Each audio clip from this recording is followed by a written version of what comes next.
Marie-Ange, bonne année, ma fille. Ma fille qui m'a zappé, bonne année.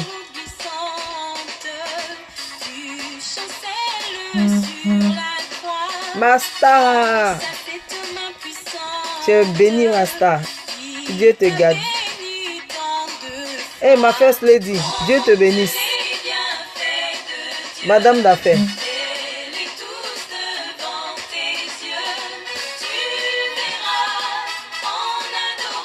Marie-Ange, bonne année.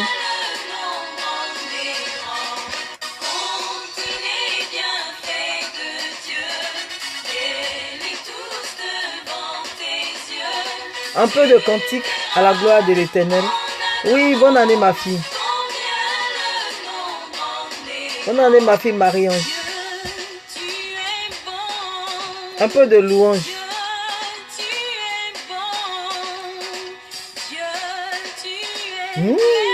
Mais elle n'était pas encore vue. Hein. Tu m'as jamais zappé, mais elle n'était pas encore vue.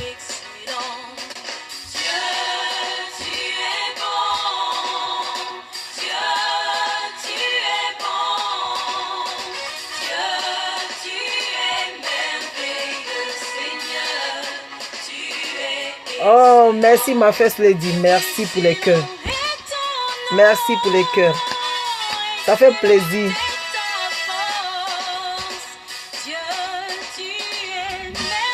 Un peu de louange.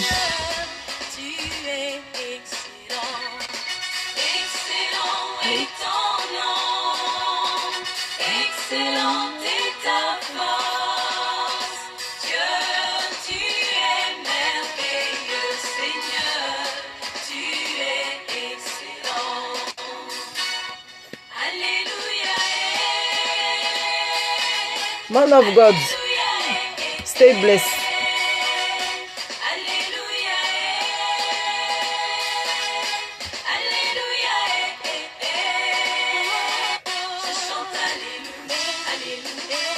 Un peu de louange dans la présence de Dieu pour glorifier un peu l'Éternel Dieu des armées. Man of God, how are you doing?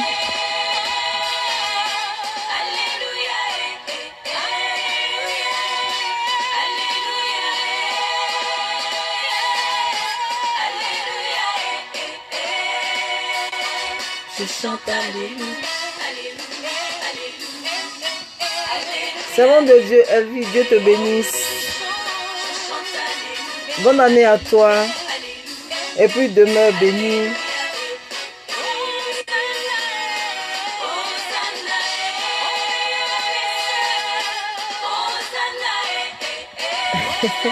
Merci, bonne année à toi aussi. Dieu te garde. Bonne année à toi. Shalom en Jésus. Ouais, shalom en Jésus. Faveur de Dieu, Dieu te bénisse.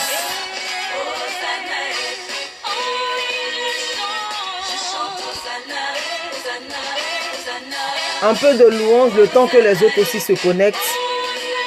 Pour se mettre un peu en jambes.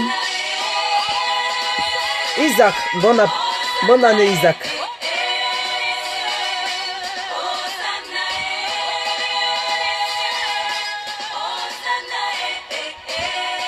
Oui, shalom, shalom.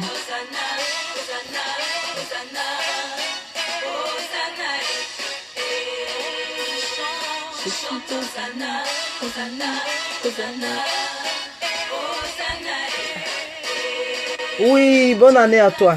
Même si tu m'as zappé un peu, c'est pas grave. Bonne année à toi. Un peu de vieux cantiques pour se remémorer un peu. Un peu de vieux cantiques pour faire du bien au corps, pour faire du bien à l'âme.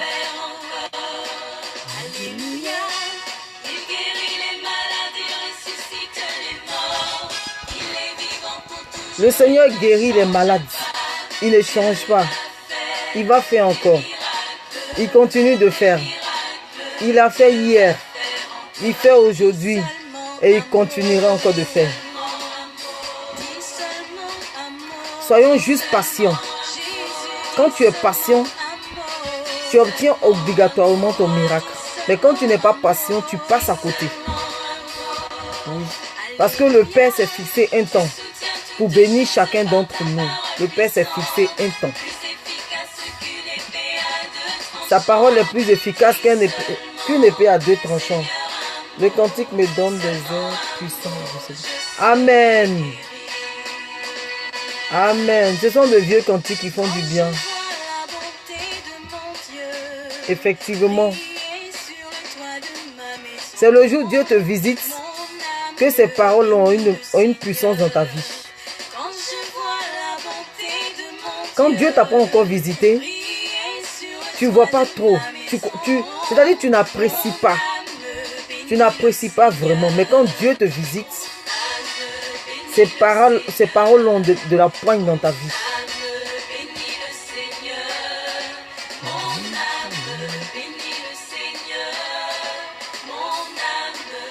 Souvent, ça fait du bien de se taire et puis d'écouter un peu les cantiques qui glorifient l'Éternel. Non, soyons bénis, bénis, bénis, bénis, bénis.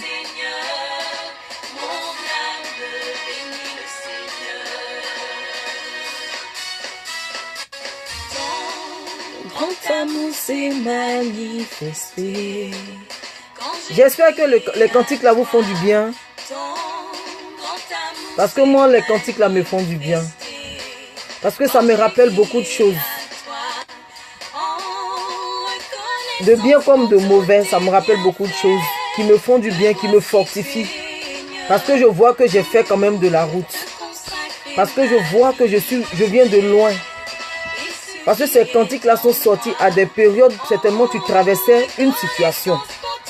Ces différents cantiques sont sortis à des périodes où peut-être tu avais besoin d'un soutien. Tu avais besoin d'une parole. Tu avais besoin d'un frère. Tu avais besoin d'entendre un mot venant de l'Éternel.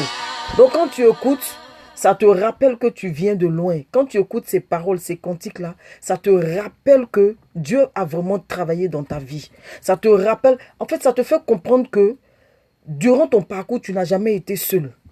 Oui, tu n'as jamais été seul parce que le Seigneur t'a parlé au travers de ces cantiques. Parce que ces cantiques-là parlent. Ces cantiques-là nous fortifient. Ces cantiques-là nous démontrent qui est Dieu pour nous et quelle est notre position en Christ. Donc voilà, Clément, Dieu te bénisse. Bonne année à toi, Clément. Voilà, Seigneur, merci pour ta grâce. Prends le contrôle. Déjà, je te donne toute la gloire devant ton peuple. Viens nous faire du bien, Père éternel. Tu connais la vie de chacun d'entre nous. Alors, viens parler à une personne, viens parler à une âme, viens parler à un esprit, certainement abattu, découragé, certainement, voilà, une âme qui veut se suicider ce soir, Père éternel. Il n'y a que toi seul, Père, qui a les paroles de la vie. Comme Pierre a pu dire, à qui irons-nous, Seigneur? À personne, si ce n'est à toi, parce que tu as les paroles de la vie. Alors, Saint-Esprit de Dieu, en ce jour, nous voulons entendre une parole qui va rebooster notre vie, une parole qui va être un catalyseur, une parole qui va être, Seigneur, le socle, une parole, Père éternel, qui va nous hisser très haut. Merci pour ta grâce et merci pour le bien que tu nous feras. Devant ton peuple, je te donne la gloire d'avance. Merci pour le bien que tu nous feras et la gloire te revient au nom de Jésus. Amen. Donc voilà, shalom, shalom famille. Ah, tu as vu, ça me rappelle le début de ma conversion. Trop bon, merci Seigneur. Tu as vu, voilà, au moins ça te rappelle le début de ta conversion. Tu vois un peu comment tu étais novice. Tu vois un peu, en fait, ça te rappelle peut-être des erreurs. Ça te rappelle peut-être ton zèle. Ça te rappelle peut-être, je sais pas, peut-être une conversation ou un moment de faiblesse. En tout cas, ces cantiques-là te rappellent forcément quelque chose et ça fait du bien. Oui, ça fait du bien. Donc voilà, soyons bénis dans le nom de Jésus. Pardon, soyons bénis dans le nom de Jésus-Christ de Nazareth. Et voilà, nous allons commencer comme tous les jeudis. Nous nous réunissons pour pouvoir nous exhorter, pour pouvoir nous challenger, pour pouvoir faire quoi encore, pour pouvoir écouter le Seigneur, pour pouvoir écouter peut-être le témoignage de quelqu'un qui va nous fortifier. Nous nous réunissons les jeudis, honnêtement, pour faire du bien à notre âme.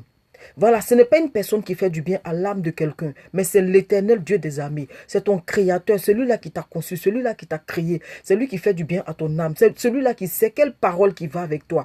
C'est celui-là qui sait de quelle parole tu as besoin. Toi, tu peux penser avoir besoin d'une parole, peut-être d'un encouragement, mais le Seigneur te dira non, tu n'as pas besoin d'un encouragement. Tu as besoin seulement d'une ouverture d'esprit. Oui, il faille simplement qu'on t'ouvre l'esprit. Il faille simplement qu'on te rappelle quelque chose. Il faille simplement qu'on te booste. Il faille simplement que, voilà, qu'on te rappelle une situation pour que tu puisses analyser et prendre de la hauteur en fonction de ce que tu as entendu. Et donc, c'est très important d'être en connexion avec le Seigneur. C'est très, très, très, très important. Le Seigneur m'a fait comprendre que Satan même a conscience. C'est dit, Satan a conscience de la vie chrétienne. C'est-à-dire, Satan connaît la valeur de la vie chrétienne. Satan connaît la valeur en Christ, voilà. Satan connaît l'importance de la valeur en Christ, plus que les chrétiens. Je vous ai parlé une fois d'un économe inique. La Bible parle d'un économe inique qui dépensait tous les biens de son maître. Et quand son maître a pris cela, son maître lui a arraché la gestion de ses biens. Et cet économe inique-là, qu'est-ce qu'il a fait? Il a réfléchi, puisque c'est lui qui tenait le compte de son maître. Puisque c'est lui qui savait qui devait à son maître, puisque c'est lui qui gérait tout. Donc, qu'est-ce qu'il a fait? Il a allé voir les personnes qui devaient à son maître. Et si tu dois 1000, je prends un exemple, je parle en euros ou en francs CFA, selon. Si tu dois 1000 euros, il te dit, bon, écris que tu dois 600 euros ou écris que tu dois 500 euros. Il te fait grâce de 500 euros. Il va voir une autre personne. Si tu dois 600 euros, il va te dire écris 200 euros. Si tu dois peut-être 300 euros, il te dira écris 50 euros. Donc tu vois qu'à toi, il t'a fait une faveur. Alors que lui, derrière cette faveur, il a une idée. Derrière cette faveur, il a une pensée. Derrière cette faveur, il a quelque chose qu'il planifie. Alors, en te faisant cette faveur, tu lui es redevable. En te faisant cette faveur, c'est-à-dire que tu lui seras reconnaissant toute ta vie. Parce qu'au lieu de payer 1000 euros, il te fait payer 500 euros. Au lieu de payer 600 euros, il te fait payer 200 euros. Vous voyez? Donc, la parole de Dieu dit, ce qui m'a fasciné dans cette histoire, la parole de Dieu dit, Jésus a apprécié ce type-là. Parce que c'est Jésus qui a raconté cette histoire. La parole de Dieu dit que Jésus a apprécié cet économe inique. Il dit, regardez quelqu'un, un païen, regardez sa pensée, comment il a travaillé sa pensée. Rien que, c'est-à-dire que, puisqu'il ne veut pas, être à court d'argent un jour. Il ne veut pas mourir de faim un jour. Alors qu'est-ce qu'il a fait? Il était obligé de gracier des personnes. C'est-à-dire que c'est un mal pour un bien. Il a fait le mal pour avoir lui son bien à lui. Il fait mal à son patron en ayant son bien à lui. La parole de Dieu dit que le Seigneur l'a apprécié. Pas parce que ce qu'il a posé comme acte est bon, non. Pas pour cela, non. Mais le Seigneur a loué son intelligence. Le Seigneur a félicité son intelligence. Il dit, regardez, ceux-là même qui ne sont pas de moi, comment ils sont intelligents. C'est-à-dire comparé à mes enfants. Celui-là qui n'est pas de moi, il est intelligent comparé à mes enfants. Mes enfants ne font aucun effort. Mes enfants ne cherchent pas. Mes enfants ne s'approchent pas de moi pour que je puisse leur donner les tactiques, pour que je puisse développer encore leurs connaissances, pour que je puisse améliorer leurs connaissances. Mes enfants ne s'approchent pas de moi pour que je puisse leur dire comment est-ce qu'ils doivent mener leur vie, comment est-ce qu'ils doivent procéder pour être heureux. Je vais lire ce qu'elle a écrit. Les croisades avec le prophète Kakou. Ah, amen. Tu as vu? Les croisades, c'était des moments vraiment exceptionnels. Et puis, c'était de bons moments. Vous voyez, c'était de bons. Donc, ce sont les cantiques qui rappellent pas mal de choses. Vous voyez, donc, le Seigneur a loué l'intelligence de cet économe inique. Pas comme je reviens pour dire que pas parce que l'acte qu'il a posé est bon, non. Mais c'est-à-dire que la façon dont il a procédé, et ça fait que toutes ces personnes à qui il a fait grâce, ces personnes-là lui sont redevables. Vous voyez, ces personnes-là, demain s'il a besoin d'argent, ces personnes-là sont obligées de lui venir en aide. Parce qu'il leur a fait grâce. En réalité, ces personnes-là pensent que, voilà, il a été gentil. Alors que non, il n'a pas été gentil. C'est un joug qu'il a mis sur leur cou. Parce que tant qu'il aura besoin d'argent, ces personnes sont obligées de répondre. Tant qu'il aura besoin d'un service, ces personnes sont obligées de répondre. Tant qu'il aura besoin, Voilà, il aura besoin de n'importe quel service. Ces personnes-là sont obligées d'être là parce que ces personnes-là diront que oui, il fut un moment où je devais 1000 euros et ce type-là m'a fait grâce. Au lieu de payer 1000 euros, j'ai payé 500 euros parce qu'il venait de me sauver la vie. Alors que la personne qui sauve la vie, c'est Dieu. Alors que la personne qui sauve la vie, c'est Jésus-Christ de Nazareth. Et Jésus dit, mes enfants ne s'approchent pas autant de moi. Mes enfants ne me considèrent pas autant. Mes enfants n'ont même pas confiance en moi. Mes enfants ne savent même pas que c'est moi qui suis le détenteur de la vie. C'est moi qui suis le consommateur de la foi. Mes enfants n'ont même pas conscience de toutes ces choses-là. Vous voyez, donc raison pour laquelle le Seigneur nous suscite, nous autres, pour que nous venons sur la toile, pour pouvoir booster des personnes, pour pouvoir encourager des personnes, pour pouvoir parler à des personnes, pour pouvoir venir en aide à des personnes, pour pouvoir raconter peut-être des histoires, des témoignages. Regardez, quand on prend les écrits de Jésus, on voit que Jésus aimait beaucoup parler en paraboles. Mais les paraboles, c'était les histoires des gens qui racontaient comme telle que cette histoire que je viens de raconter. Donc les paraboles, c'était les histoires des gens que Jésus venait de raconter. Jésus parlait beaucoup en termes témoignages. Pour faire quoi? Pour fortifier.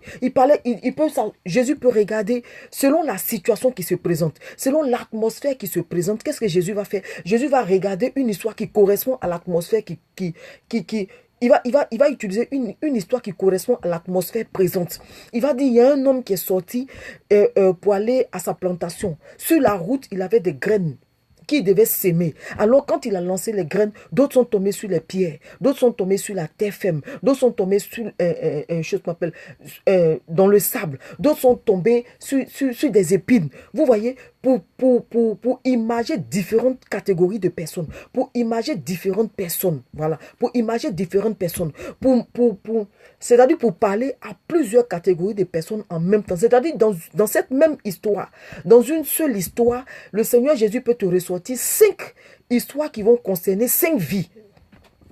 Pourtant, c'est une seule personne qui est sortie avec des graines. On n'a pas dit le nombre de graines que la personne avait. Mais la personne, qu'est-ce qu'elle faisait? Oui, maman Elodie, Dieu te bénisse, bisous à toi. Donc, on n'a pas dit combien de graines la personne lançait, non. Mais ce qui était important, c'était les 4 catégories de personnes qui importaient à Jésus. Les 4 catégories de personnes qui intéressaient Jésus. Parce qu'il y avait des personnes, Jésus faisait comprendre qu'il y a des personnes qui reçoivent la parole. Sur le champ, ils sont contents, ils sont apaisés parce qu'ils viennent de recevoir la parole. Mais dès qu'ils sortent, ou bien dès qu'ils laissent la personne qui vient de leur parler, tout de suite, là, les problèmes reviennent. C'est-à-dire qu'ils n'arrivent pas à garder ce qu'ils viennent de recevoir. Vous voyez, et il y a des personnes comme ça. On les encourage sur le champ. Sur le champ, ils sont vigoureux. Sur le champ, ils reprennent confiance. Mais dès que tu les laisses, 3 minutes net, c'est fini. Satan vient leur injecter une pensée, c'est fini. Les personnes oublient la bonne parole qu'elles viennent de recevoir. Vous voyez, ces personnes oublient la bonne parole qu'elles viennent de recevoir. Et Jésus parle encore d'une catégorie encore de personnes. C'est-à-dire que ces personnes-là font quoi? Ces personnes-là tellement accablées par des soucis, quels que soient les encouragements, ces personnes n'entendent pas. Parce que ces personnes sont déjà gamées, comme on le dit chez nous. Ces personnes ont déjà une idée arrêtée. Donc, quel que soit quel que soit l'engouement que tu veux leur apporter, quel que soit le soutien que tu veux leur apporter, quel que soit, c'est-à-dire le catalyseur que tu veux leur apporter, quelle que soit l'ouverture d'esprit, ces personnes-là sont déjà gamées.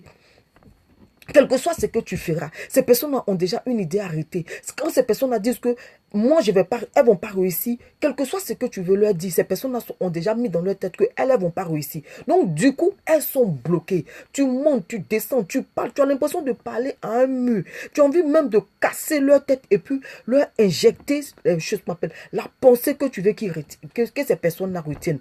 Entends ce que tu es en train de leur dire. Si les personnes font un peu attention, les personnes vont changer carrément de vie. Les personnes vont comprendre que Satan, c'est un menteur. Les personnes vont comprendre que ce qu'elles voient n'est pas ce qui est.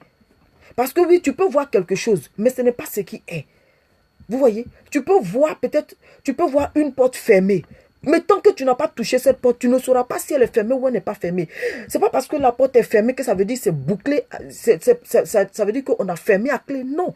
Tu vois une porte qui est rabattue, je vais dire fermée. Parce que quand je dis rabattue, ça veut dire qu'on voit qu'elle n'est pas fermée. Tu vois une porte qui est fermée. Mais vas-y, touche.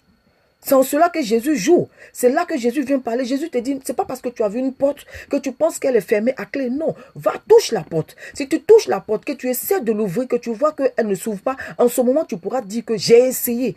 Mais quelque chose que tu n'as pas essayé, quelque chose que tu n'as pas touché, et tu ne veux même pas faire d'effort même pour toucher. Donc, vous voyez, Jésus prenait des paraboles pour pouvoir... pouvoir enseigner des personnes afin que les gens puissent s'identifier. Donc, il parle encore d'une catégorie de personnes, c'est-à-dire que qui reçoivent, chose qu'on appelle, qui reçoivent la parole, c'est-à-dire ces personnes n'ont que 2 jours. Et puis c'est fini, les personnes retombent dans une dépression pas possible. Vous voyez? Et il y a des personnes qui reçoivent la parole et elles se disent, bon, la parole que j'ai reçue, je m'accroche à cette parole.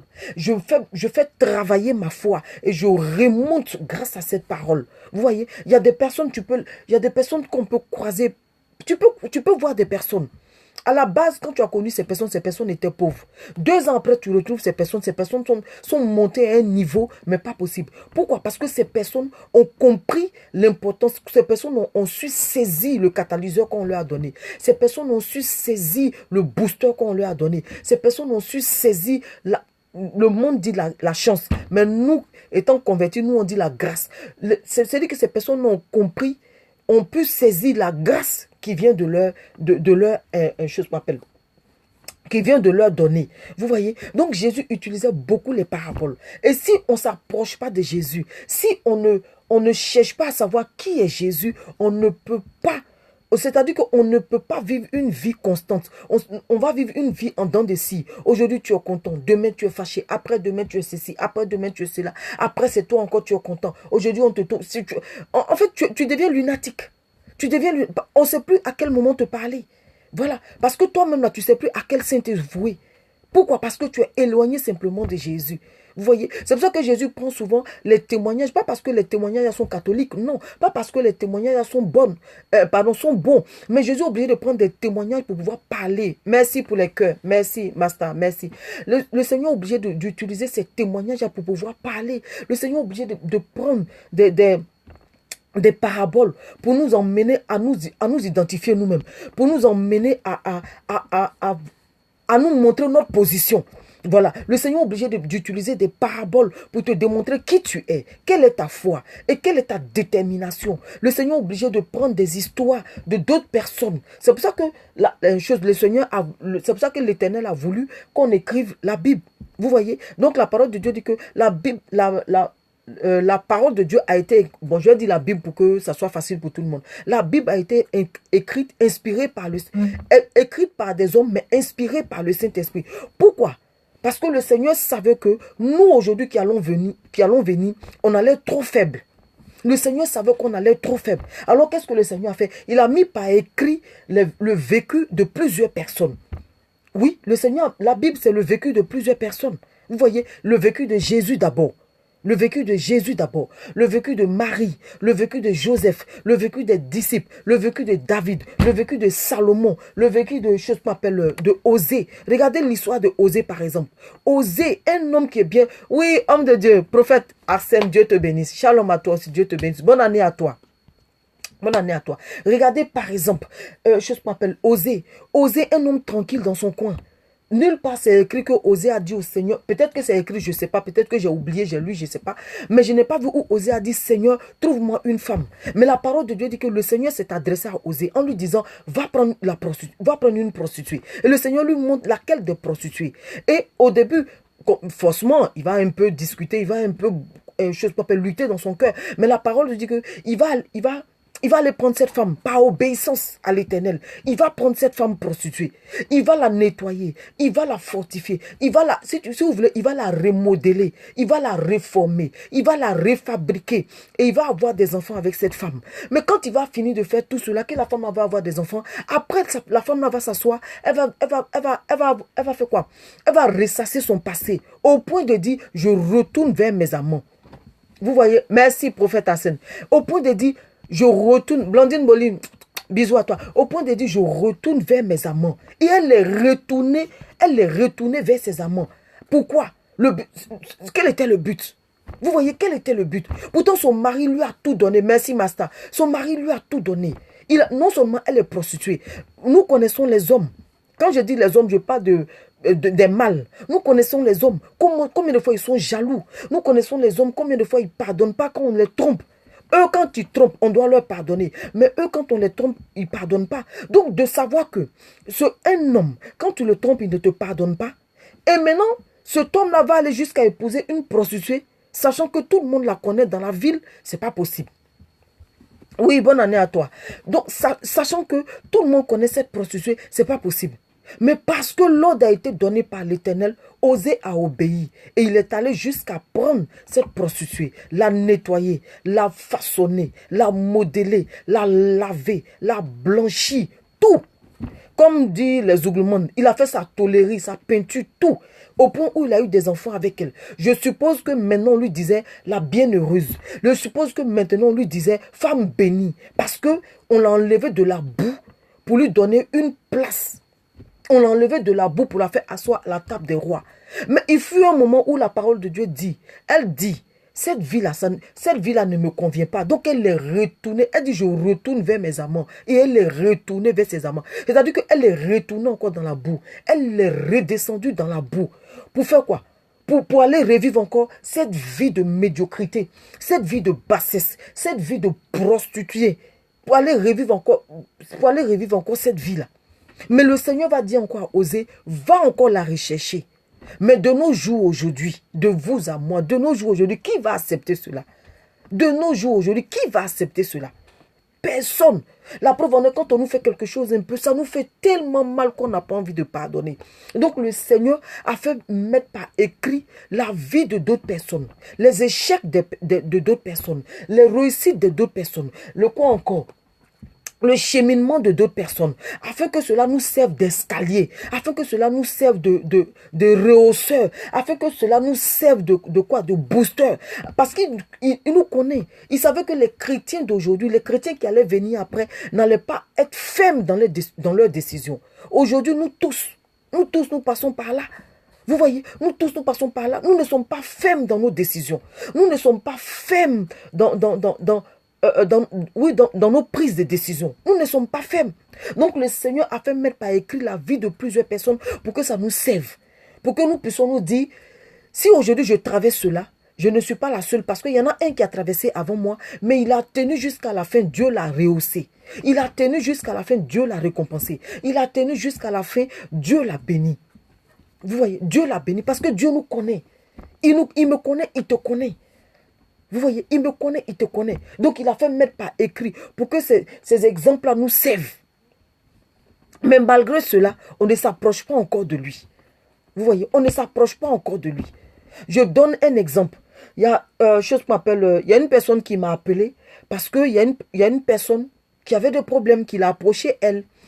Donc, elle ne la connaît pas du tout. Mais c'est une personne qui l'a approché une première fois et qui lui a dit, oui, vraiment, je traverse des périodes difficiles, alors je voudrais une église où on peut faire ma délivrance. Je voudrais un serviteur de Dieu ou une servante de Dieu que tu connais pour que je puisse faire ma délivrance. Donc, elle m'appelle.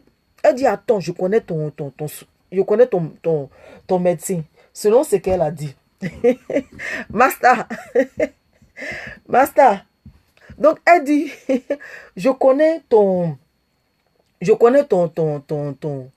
médecin. Et elle m'appelle.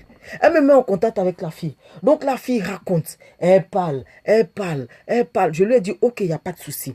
J'ai bien compris tout ce que tu as dit et tout ça. Mais ce qu'on va faire aujourd'hui, c'est quoi? C'est-à-dire qu'on ne va pas commencer par faire ta délivrance. Je vais commencer d'abord par avoir une conversation avec toi.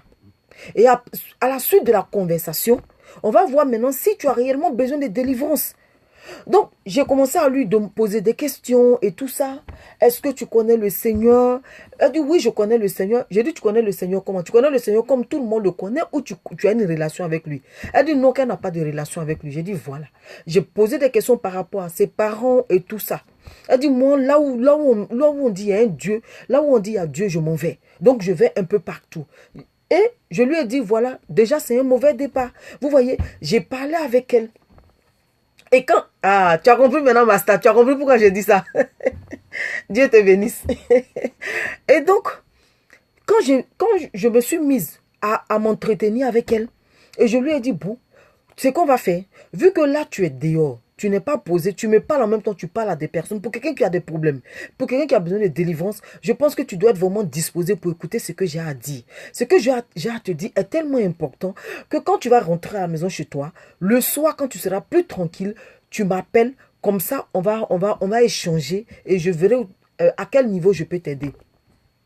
Vous voyez? Je verrai à quel niveau je peux t'aider. Et qu'est-ce qui va se passer? La fille, qu'est-ce qu'elle a fait? Elle est partie. Elle a disparu. Jusqu'à aujourd'hui, elle a disparu. Elle a disparu. Parce que ce que je lui disais ne l'arrangeait pas. Elle, tout ce qu'elle voulait, parce qu'elle veut une délivrance, parce qu'elle décide qu'elle a besoin de délivrance, moi je dois faire sa délivrance. Ah mais non, quand tu vas chez le médecin, c'est pas parce que tu dis au médecin que tu as mal à la tête que le médecin te prescrit des Doliprane ou quoi que ce soit. Non, le médecin te donne une série d'examens. Il te dit, va faire des examens. Tu vas d'abord faire des examens. Et après, tu viens. Maintenant, c'est en fonction de ces examens-là qu'il voit quelle est la pathologie ou je sais pas, ou la maladie qui t'a donné ces douleurs de tête. C'est pas parce que tu as des douleurs de tête que ça veut dire que, voilà, on doit te prescrire des Doliprane. Non. C'était avant dans l'ignorance, avant sans réfléchir. Quand quelqu'un vient pour dire oui, j'ai besoin de délivrance, tout de suite on se met à faire la délivrance de la personne. Pendant que la personne n'a aucune relation avec le Seigneur. Pendant que la personne ne sait même pas qui est Jésus. Pendant que la personne ne sait même pas ce que c'est que la délivrance. Parce qu'aujourd'hui tu es oppressé. Alors toi, tout ce que tu veux qu'on te décharge. Non, on ne peut pas te décharger parce qu'il faut te décharger.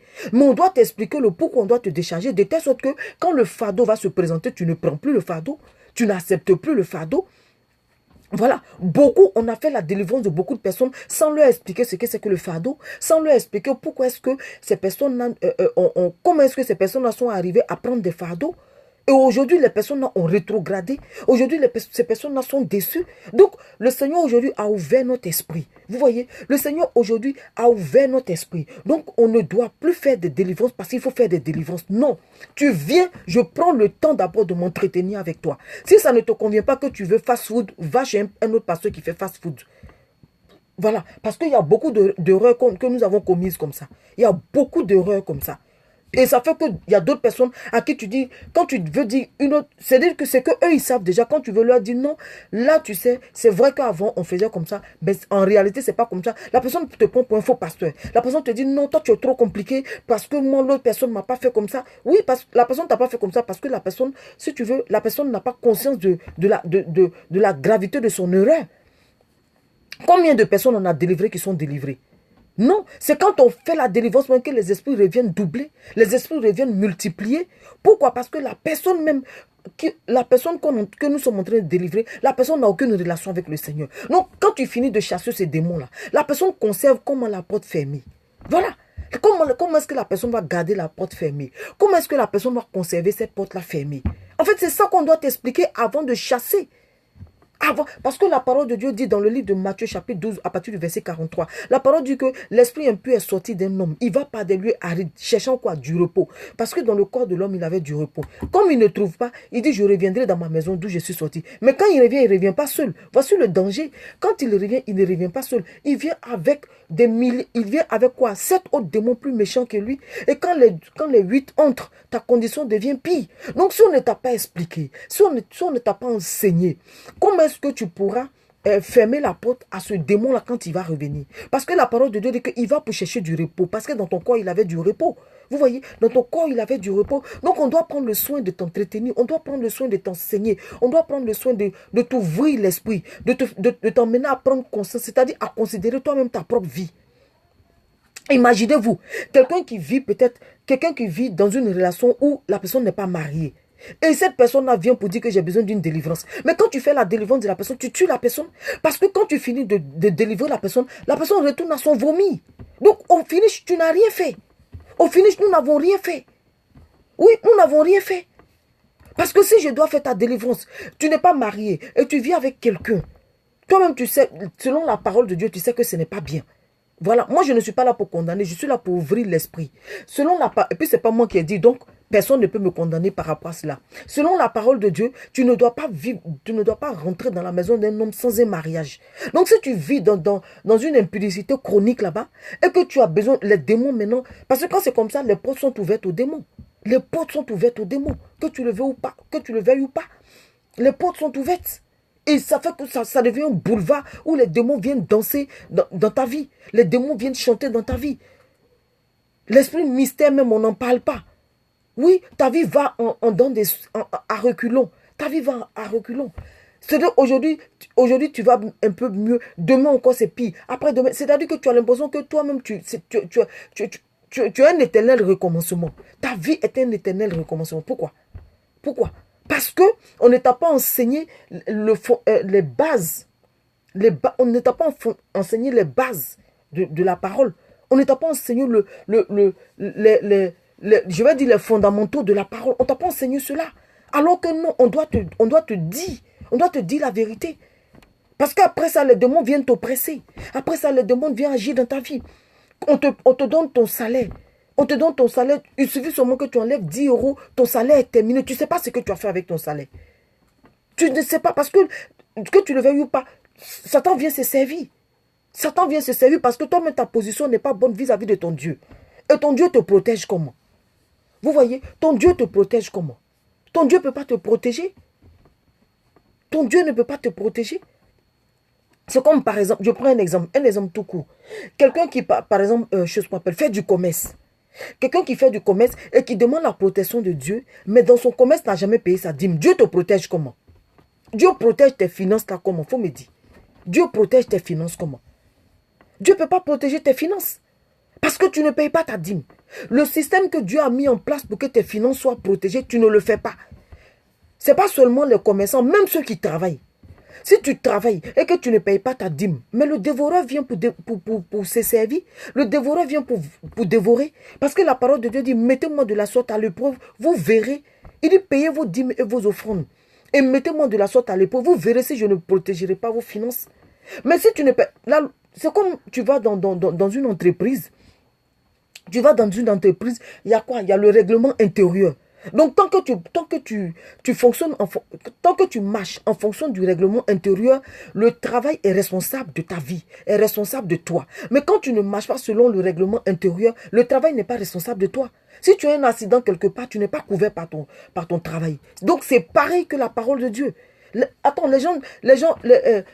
si vous voulez, les gens du monde, ils ont pris ça où? Ils ont pris ça dans la parole de Dieu. Pour ne pas dire l'humanité a pris ça où? Dans la parole de Dieu.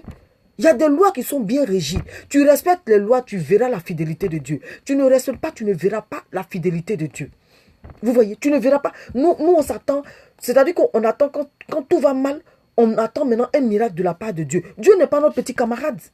Oui, Dieu n'est pas notre petit camarade. On n'est pas allé à l'école avec Dieu. Dieu te dit quelque chose. Dieu a ses principes. Voilà, Dieu a ses principes qu'il a mis en place. Si tu veux vraiment la protection de Dieu, tu marches en fonction de ses principes. Vous voyez? Tu marches en fonction de ses principes. Comme je disais tout à l'heure, j'ai pris l'exemple par rapport au juge unique. C'est ce qui m'a emmené dans ce développement. Vous voyez? Le Seigneur Jésus, qu'est-ce qu'il veut? Je dis que le Seigneur Jésus n'a pas loué l'acte du monsieur parce que c'était bon. Non. Le Seigneur Jésus, c'était un message qu'il voulait nous faire passer. Vous voyez, c'était un message qu'il voulait nous faire passer. Aujourd'hui, combien de personnes s'approchent du Seigneur? Aujourd'hui, combien de personnes ont une relation avec le Seigneur? Combien de personnes? Combien de personnes ont une relation, avec le Seigneur? Combien? Et maintenant, c'est quand tout va mal, on veut que Dieu vienne intervenir. Mais Dieu ne viendra pas. Le pasteur va beau prier. Le pasteur va beau prier. Parce que le Seigneur connaît la vie de chacun d'entre nous. Le Seigneur connaît le cœur. Il dit, vous les hommes, vous regardez qu'à l'apparence. Mais moi, je regarde au cœur. Moi, je ne regarde pas l'apparence, mais je regarde au cœur. Vous voyez? Le Seigneur dit, lui, il regarde au cœur. Qu'est-ce que tu as dans ton cœur?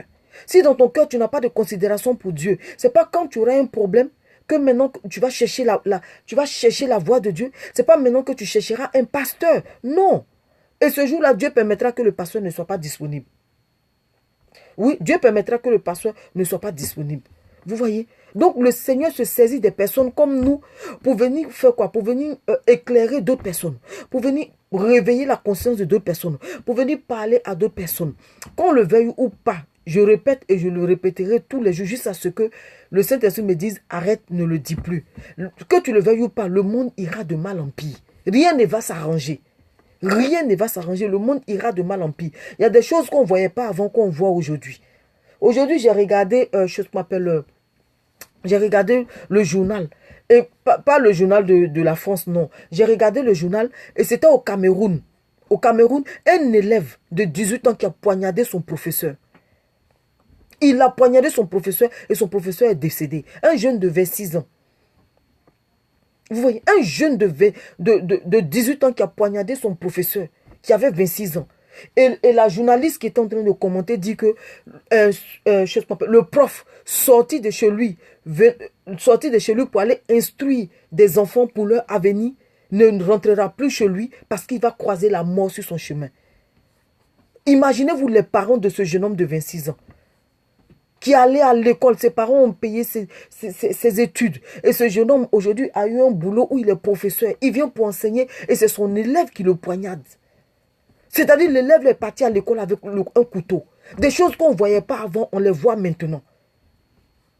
Est-ce qu'avant, un élève peut regarder son maître ou son professeur dans les yeux, à plus forte raison prendre un couteau et le piquer au point où le monsieur va tomber, il va mourir?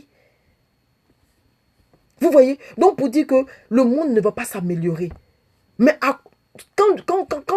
maintenant quand tu as conscience que le monde ne va pas s'améliorer là, qui est ton protecteur? Qui est ton parapluie atomique? C'est ça. Qui est ton protecteur? Il ne suffit pas de dire je suis chrétien pour être chrétien. Non. Il ne suffit pas de dire je suis chrétien pendant que tu n'as pas une relation avec celui-là même que tu portes son nom. Parce que la parole de Dieu dit toutes les familles de la terre tirent leur nom de famille de Jésus.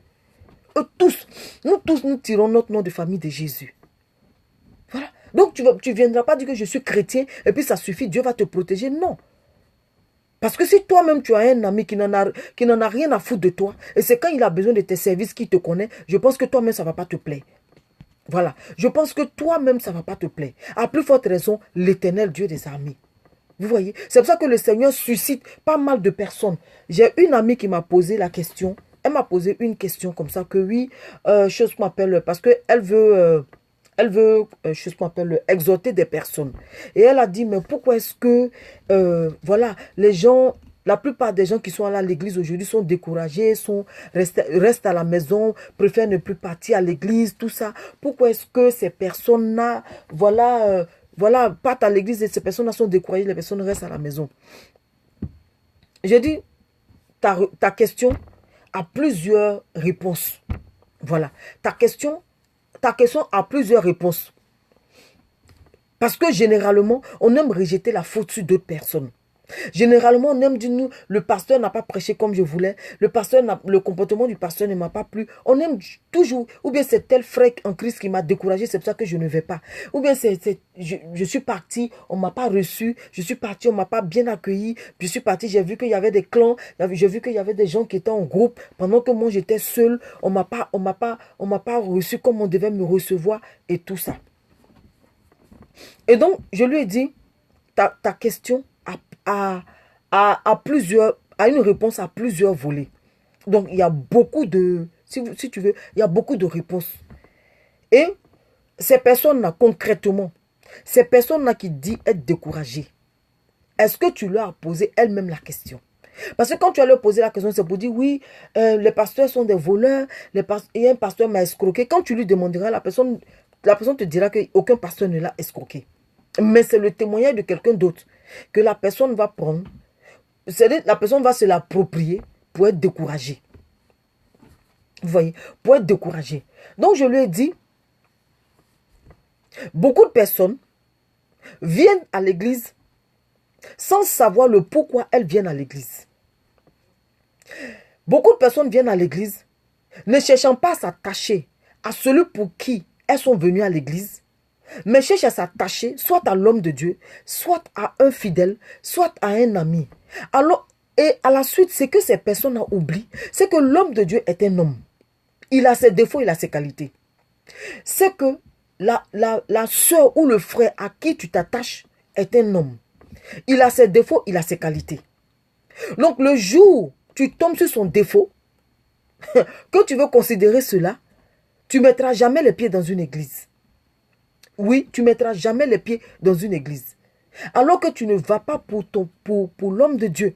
C'est vrai, il faut respecter l'homme de Dieu. C'est vrai, il faut donner la place que mérite l'homme de Dieu. C'est vrai, il faut donner faut donner le respect que l'homme de Dieu mérite. Mais ça ne veut pas dire que tu dois aller t'attacher ou regarder au comportement de l'homme de Dieu. L'homme de Dieu est mandaté pour véhiculer un message. L'homme de Dieu est mandaté pour te soutenir. Mais il ne pourra pas aller au-delà. Il ne pourra pas faire ce que toi, ton cœur désire. Non. Il ne pourra pas te venir en aide à 100% comme tu le voudras. Non. Il ne peut pas parce qu'il est limité. Vous voyez? Merci ma fille Monoko. Merci. Il ne peut pas parce qu'il est limité. Vous voyez? Voilà. Même ton frère sur qui tu comptes aussi est limité. Ton frère sur qui tu comptes est limité. Il n'y a que Dieu seul qui n'est pas limité. Donc quand tu te dis que tu es chrétien et que ce Dieu qui n'est pas limité, tu n'as pas de relation avec lui, mais tu vas vivre une vie de frustré. Tu seras toujours découragé. Vous voyez, tu seras toujours découragé. C'est-à-dire que tant qu'on n'a pas encore saisi, tant que les personnes concernées n'ont pas encore compris, le Saint-Esprit va me ramener à toujours parler de cela. Le Saint-Esprit va me ramener à toujours exhorter. Le Saint-Esprit va m'emmener à toujours, si vous voulez, revenir sur ces sujets-là, juste à ce que ces personnes concernées-là comprennent. Donc j'ai dit à ma copine là que ces personnes qui viennent à l'église là, c'est parce qu'elles viennent là. Dans quel but elles viennent? Avec quel objectif elles viennent à l'église? Voilà. Si elles viennent pour dire que le pasteur va faire un miracle, elles vont se bourrer. Parce que ce jour-là, si Dieu ne l'utilise pas pour faire un miracle, toi qui es venu pour le miracle, tu fais comment? Toi qui es venu pour voir quelque chose, là, tu fais comment? Alors que ta venue première est de d'abord recevoir la parole de Dieu qui va te définir ta vie, qui va te pousser sur ta destinée. Pour ne pas dire dans ta destinée, qui va te pousser dans ta destinée. Parce que c'est la parole de Dieu qui transforme. C'est la parole de Dieu qui change. C'est la parole de Dieu qui fait quoi? Qui encourage. C'est la parole de Dieu qui augmente ta foi. C'est la parole de Dieu qui te remodèle, si je peux le dire ainsi. C'est la parole de Dieu qui va te faire grandir. C'est la parole de Dieu qui va te conduire à t'attacher au Seigneur, à connaître l'Éternel. Donc quand tu viens à l'église, dans un premier temps, tu viens à l'église pour connaître l'Éternel. Tu ne viens pas à l'église pour chercher peut-être le soutien de quelqu'un. C'est vrai que le soutien de quelqu'un est important, mais à un niveau. Le soutien de quelqu'un ne pourra pas aller plus loin. Vous voyez, le soutien de quelqu'un ne pourra pas aller plus loin. Le soutien de quelqu'un restera à un niveau. C'est pour ça que la parole de Dieu dit, là où la main de l'homme s'arrête, c'est là que la main de Dieu commence. Pourquoi la parole de Dieu dit cela? Parce que tous ceux qui viennent à l'église sont limités. Tous ceux qui viennent à l'église sont limités. Moi, je peux soutenir quelqu'un à un niveau, mais je ne peux pas aller au-delà. Parce que je n'ai pas cette capacité, je n'ai pas cette force-là. Voilà, je n'ai pas cette capacité. Mais la seule personne qui a cette capacité, c'est l'Éternel. Donc, si tu viens avec un objectif à l'église, l'objectif, c'est quoi? C'est d'entendre une parole venant de l'Éternel qui va t'emmener. Si vous voulez, entendre une parole venant de l'Éternel qui va transformer ta vie, qui va t'aider à pouvoir continuer ta marche sur la terre des vivants. En ce moment, quand le Seigneur va m'utiliser dans ta vie, ça aura de la poigne. En ce moment, quand l'Éternel va m'utiliser dans ta vie, ça aura de l'effet. Mais si tu ne viens pas dans l'objectif de croiser celui-là même pour qui tu t'es privé de ton sommeil, tu seras déçu. Parce que ce jour-là, on peut ne pas prêcher un message que toi tu veux. Tu fais comment? Alors que si tu t'attaches au Seigneur, alors que si tu viens dans le but de rencontrer le Seigneur, même s'il donne un message que tu ne te retrouves pas dedans, tu verras que malgré que le message ne te concerne pas, mais le message te fera du bien.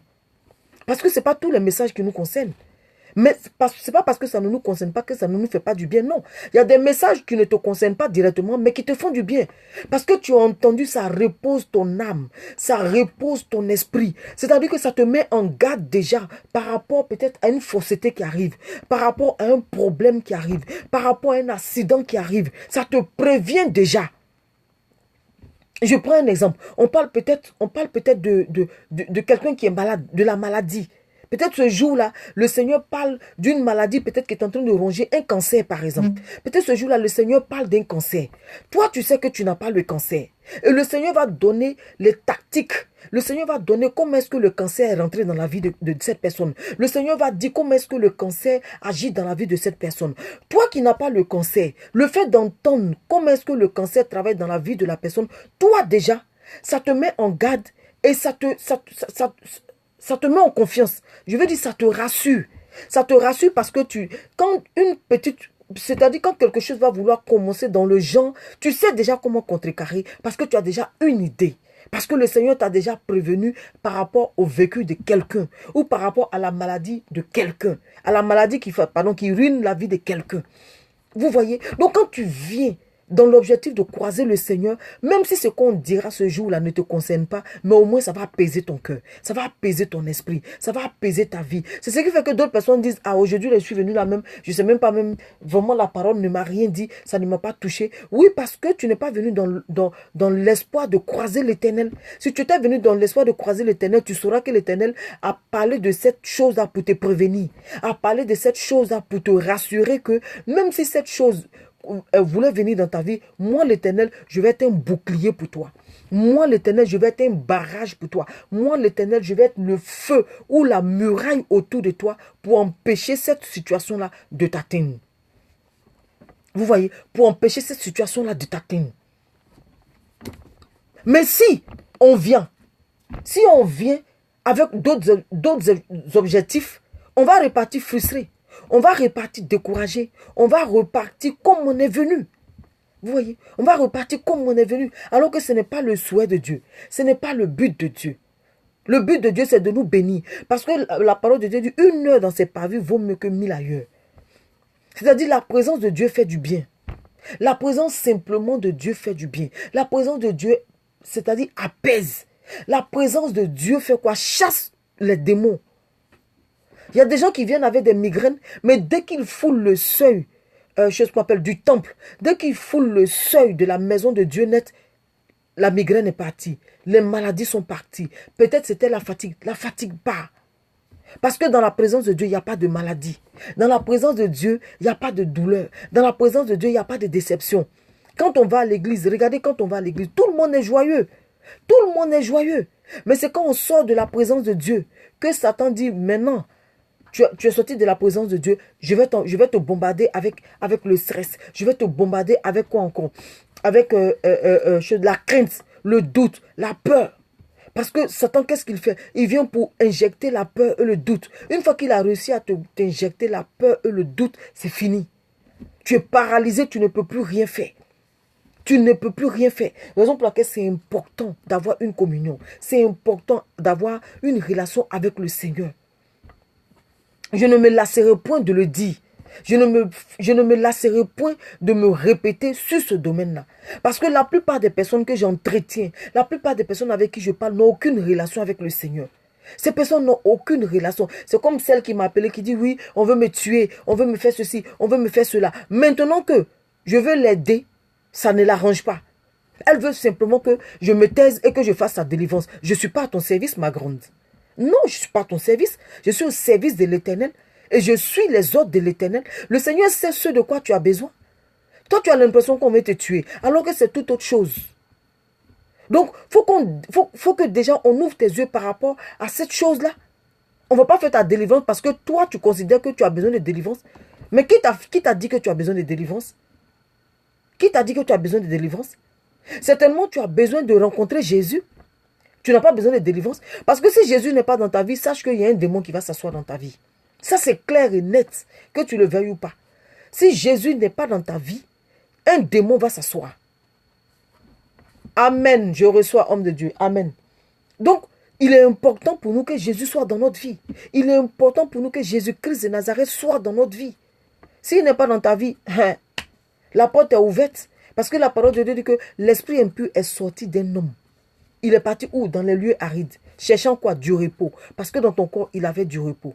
Alors s'il ne trouve pas le repos, qu'est-ce qu'il fait? Il revient. Mais cette fois-ci, il ne revient pas seul. Mais il revient renforcé.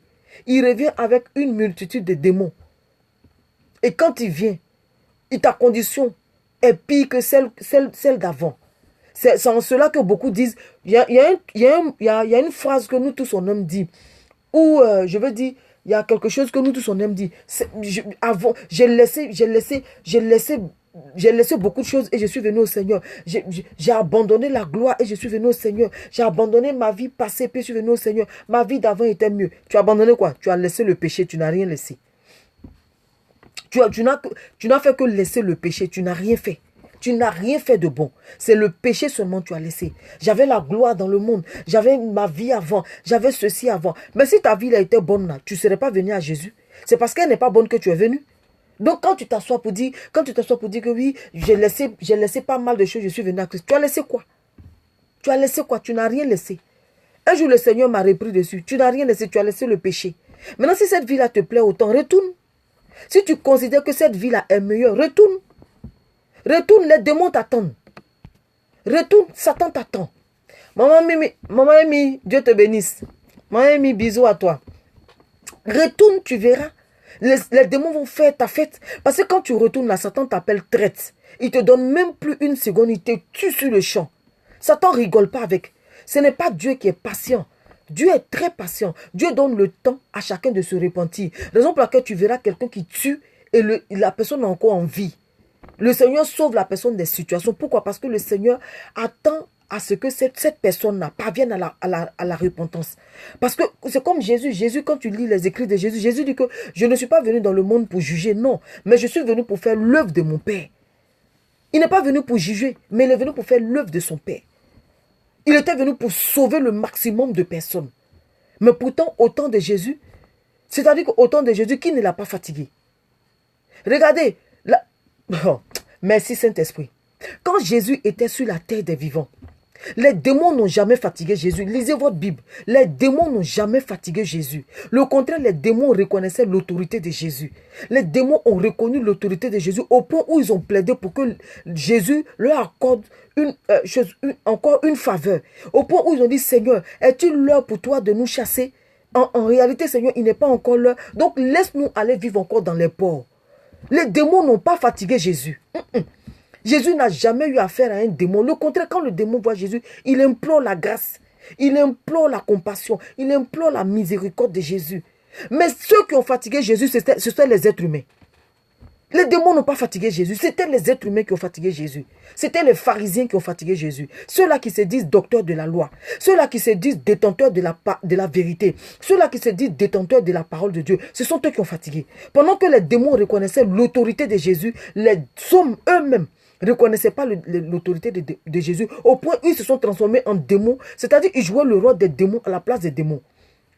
Les démons jouaient le rôle des êtres humains et les êtres humains jouaient le rôle des démons. Persécutés par les hommes, insultés par les hommes, chassés par les hommes, des fois même voulant le tuer, pendant que les démons disent, nous te reconnaissons, tu es le fils de Dieu, tu es le fils du Très-Haut. Vous voyez, les démons disaient, tu es le fils du Très-Haut. C'est-à-dire, les démons même connaissaient. C'est pour ça que tout à l'heure, j'ai dit quoi? J'ai dit, Satan a conscience. C'est-à-dire que Satan prend au sérieux notre vie chrétienne que nous-mêmes. Satan connaît l'importance de la vie chrétienne que nous-mêmes. Satan connaît l'importance de la vie en Jésus que nous-mêmes. Nous-mêmes à qui cette grâce a été faite. Nous n'avons pas conscience. C'est-à-dire que nous banalisons. Nous ne considérons pas. Pendant que les démons, eux, disent, nous te reconnaissons. Et le Seigneur Jésus est obligé de les reprendre. Pour dire, taisez-vous. Le Seigneur Jésus est obligé de les reprendre pour dire, taisez-vous. Pendant que les êtres humains, les êtres humains même le traitent de quoi? De démons. Les êtres humains le traitent. Et les mêmes choses là, on vit cela aujourd'hui. On vit ces choses-là aujourd'hui. Voilà, on vit ces choses-là aujourd'hui. L'esprit religieux. C'est ça qu'on appelle l'esprit religieux. Si Dieu permet le jeudi prochain, je vais bien détailler sur l'esprit religieux. Vous voyez? C'est pas quelque part, c'est à l'église même. L'esprit religieux. Il y a beaucoup. Le Seigneur m'a enseigné sur l'esprit religieux. Quand le Seigneur m'a enseigné, j'ai dit, waouh, Saint-Esprit. Effectivement, les démons n'ont pas fatigué Jésus. Les démons, le contraire, respectaient Jésus. Quand Jésus est quelque part, les démons fuyaient. Quand Jésus est quelque part, mais pourtant, c'est les êtres humains qui ont joué le rôle des démons. Et c'est ce que nous vivons aujourd'hui. Les démons, c'est-à-dire que les démons ne se fatiguent plus. Je vous ai raconté une histoire où il y a une église qui s'est levée contre leur pasteur. Des fidèles qui se sont levés contre leur pasteur. Et au point où les démons ont dit à Satan, Satan, vu que ses fidèles eux-mêmes, se sont levés contre lui, permets-nous d'aller l'achever. Satan a dit à ses démons, ne vous fatiguez pas, ne vous salissez pas les mains. Les chrétiens même vont le tuer. Ils ont tué leur pasteur. Ils ont réussi à tuer leur pasteur. Vous voyez? Ils ont réussi à tuer leur pasteur. C'est-à-dire les démons n'ont pas joué, les démons n'ont plus joué leur rôle, mais ce sont les êtres humains qui jouent le rôle des démons à la place des démons. Pourquoi? Parce qu'on n'a aucune relation avec le Seigneur. Pourquoi? Parce qu'on a mis le Saint-Esprit au chômage. Le Seigneur Jésus a dit, le consolateur, un autre consolateur va venir. Lui, il était sur la terre, il était un consolateur. La preuve en est, la prostituée. Quand on envoyait la prostituée pour la lapider, Jésus a fait quoi? Jésus s'est présenté en tant que défenseur et consolateur de la dame. Quand il a fini de la défendre, il lui a dit quoi? Il dit, où sont ceux qui te condamnaient? Elle dit, ils ne sont plus là. Il dit, va, moi aussi je ne te condamne pas. Va, ne pêche plus. Il a consolé en lui disant, va, ne pêche plus. Parce que la consolation de laquelle elle avait besoin, c'était d'entendre simplement, va, ne pêche plus. Mais cette dame-là, on n'a plus entendu qu'elle a péché. Parce qu'elle venait de recevoir sa consolation. Donc, si on n'a pas une relation avec le Saint-Esprit, si on ne donne pas l'occasion au Saint-Esprit de travailler, comment est-ce qu'on peut être à l'abri? Comment est-ce qu'on peut être à l'abri de Satan? On ne peut pas être à l'abri de Satan. On va jouer le rôle. C'est-à-dire que le rôle que Satan est venu jouer, Satan ne jouera plus ce rôle. C'est nous qui jouerons ce rôle-là. Parce que Satan n'a rien à faire dans l'église. Satan fait quoi? Il mandate des personnes et puis lui, il est dehors pendant que nous, ces personnes-là sont dans l'église. Satan ne rentre pas dans l'église. Non. Satan connaît sa place. Satan respecte l'autorité de Dieu. Satan connaît Dieu. Donc, il ne joue pas avec ça. Satan ne rentre pas dans l'église, non. Satan reste dehors et puis mandate des êtres humains.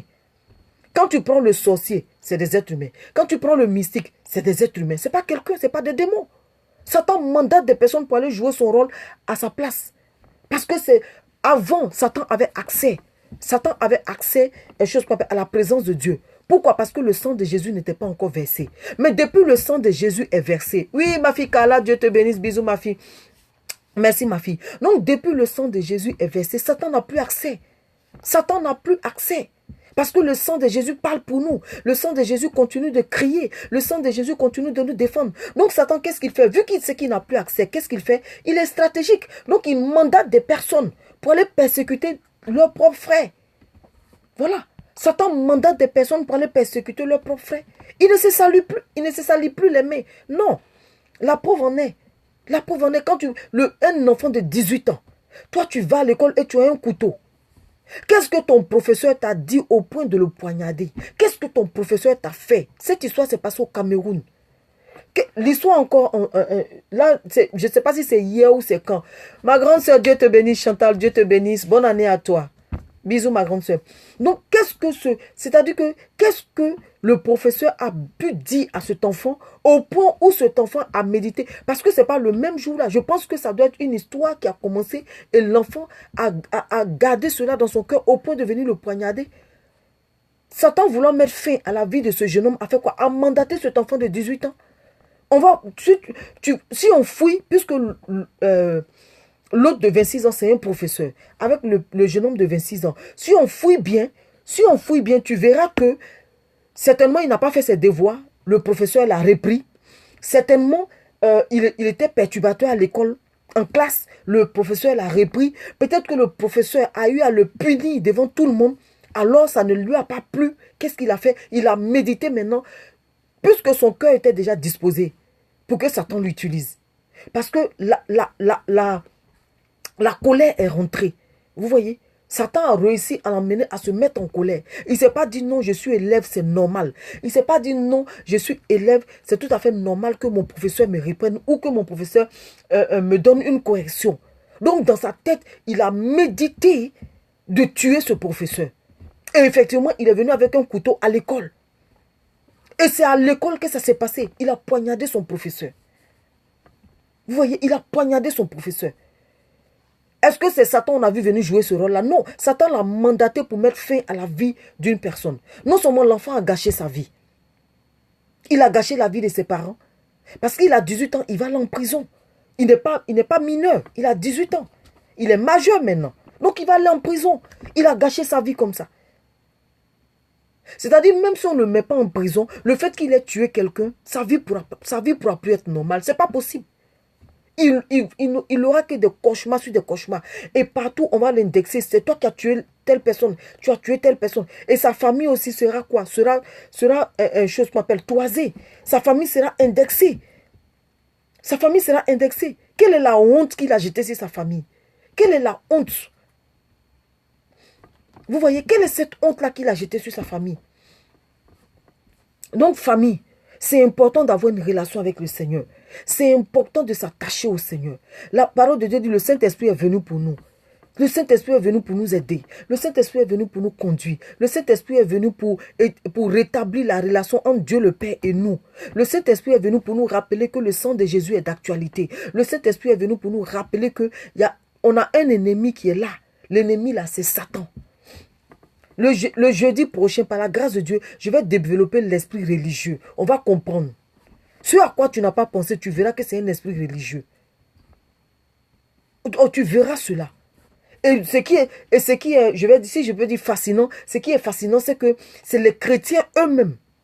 C'est les chrétiens eux-mêmes qui persécutent leurs propres frères chrétiens. Ce n'est pas quelqu'un. Ceux qui se disent chrétiens, ceux qui se disent appartenir à Christ, ceux qui se disent connaissant Christ, ce sont ceux-là même qui persécutent encore d'autres chrétiens. Et tout ça, cette animosité se passe où? Dans l'église, dans la maison de l'Éternel. Même pas dehors, mais dans la maison de l'Éternel. Donc voilà, famille.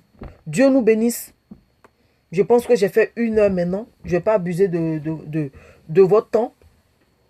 Alors, le jeudi prochain, par la grâce de Dieu, je vais développer. Si le Saint-Esprit me permet toujours, je vais développer. Voilà, l'esprit religieux. Donc voilà. Ne soyons pas de ceux-là qui ont fatigué le Seigneur Jésus. Je vous dis, les démons jusqu'à aujourd'hui. La preuve en est, quand tu prononces le nom de Jésus devant un démon, il fléchit genoux. Quand tu prononces le nom de Jésus devant un mystique, le mystique fléchit genoux. Devant un sorcier, le sorcier fléchit genoux. Pour dire quoi? Pour dire que les démons reconnaissent l'autorité de Jésus. Mais ceux qui ne reconnaissent pas l'autorité de Jésus, c'est les êtres humains. Donc famille, sur ce, Dieu nous garde. Bisous. Bisous à tout le monde. J'espère qu'aujourd'hui le Saint-Esprit a parlé à quelqu'un. J'espère qu'aujourd'hui le Saint-Esprit a fait du bien à une personne connectée. J'espère que aujourd'hui chacun de nous a eu une réponse, a eu un encouragement, a eu une parole. Donc voilà, j'ai terminé. Maman Simone, Dieu te bénisse. Bonne année à toi. Prophète Hassan, Dieu te bénisse. Amen, je reçois. Master, tu as vu notre secret, non? Tu as vu notre secret? Donc, Dieu te bénisse. Amen. Bonne nuit, ma prophétesse. Que Dieu te garde. Amen. Donc, voilà, famille. Je vous love, je vous kiffe. On est ensemble. Et jeudi prochain, encore avec un autre thème. Jeudi prochain, avec un autre sujet. Si le Saint-Esprit permet, je vais développer l'esprit religieux. Je vais donner les différents détails et tout ça. Voilà. Donc, sur ce, on va écouter un peu la musique. Je te dis, hein, Master, tu as vu, hein? Tu as vu, hein? Donc, voilà. Ma first lady, Dieu te bénisse. Edith, bisous, bisous, bisous. Love you, Edith. Et puis, qui encore? Bon, Yves, Dieu te bénisse. J'ai vu Olivier, bonne année à toi. Marie-Ange, bisous à toi. Bon, ceux que je n'ai pas cités, je m'en excuse. Voilà, je m'en excuse. Donc voilà, bisous à tout le monde. Et puis, jeudi prochain. Carla, ma fille Carla, bisous, bonne année ma fille. J'espère que tu vas bien. Bisous à Odette, bisous à ta maman. Voilà. Je vous aime, je vous love, je vous kiffe. J'ai pas vu mes cœurs, à part Master qui m'a donné mes cœurs, j'ai pas vu mes cœurs aujourd'hui. Hein. J'ai pas vu mes cœurs. Ni les partages. J'ai pas vu mes cœurs, j'ai pas vu les partages. Excellent est le nom de Jésus. Ah, Edith, un seul cœur. Je veux beaucoup de cœurs. Je veux beaucoup de cœurs. Donc voilà, bisous à tout le monde. Ma first lady, j'ai pas vu mes cœurs. Et excellence, c'est la force de Dieu. Dieu est merveilleux. Maman Simone, merci pour les cœurs. Merci. Les mouchoirs. Les mouchoirs. On prend les mouchoirs.